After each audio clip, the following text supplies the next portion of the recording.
بسم اللہ الرحمن الرحیم۔ سورہ صاد اردو ترجمے کے ساتھ۔ جب تمہارے رب نے فرشتوں سے فرمایا میں مٹی سے ایک انسان بنانے والا ہوں، پھر جب میں اسے پوری طرح بنا دوں اور اس میں اپنی روح پھونک دوں تو تم سب اس کے لیے سجدے میں گر جانا۔ بس پھر سب فرشتوں نے سجدہ کیا سوائے ابلیس کے۔ اس نے تکبر کیا اور کافروں میں سے ہو گیا۔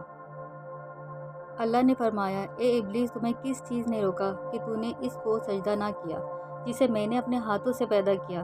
کیا تو نے تکبر کیا یا تو واقعی بلند رتبے والوں میں سے تھا؟ اس نے کہا میں اس سے بہتر ہوں، تو نے مجھے آگ سے پیدا کیا اور اسے مٹی سے بنایا۔ اللہ نے فرمایا اچھا تو یہاں سے نکل جا، بے شک تو مردود ہے اور بے شک تجھ پر قیامت کے دن تک میری لعنت ہے۔ اس نے کہا اے میرے رب، مجھے اس دن تک مہلت دے جب لوگ دوبارہ اٹھائے جائیں گے۔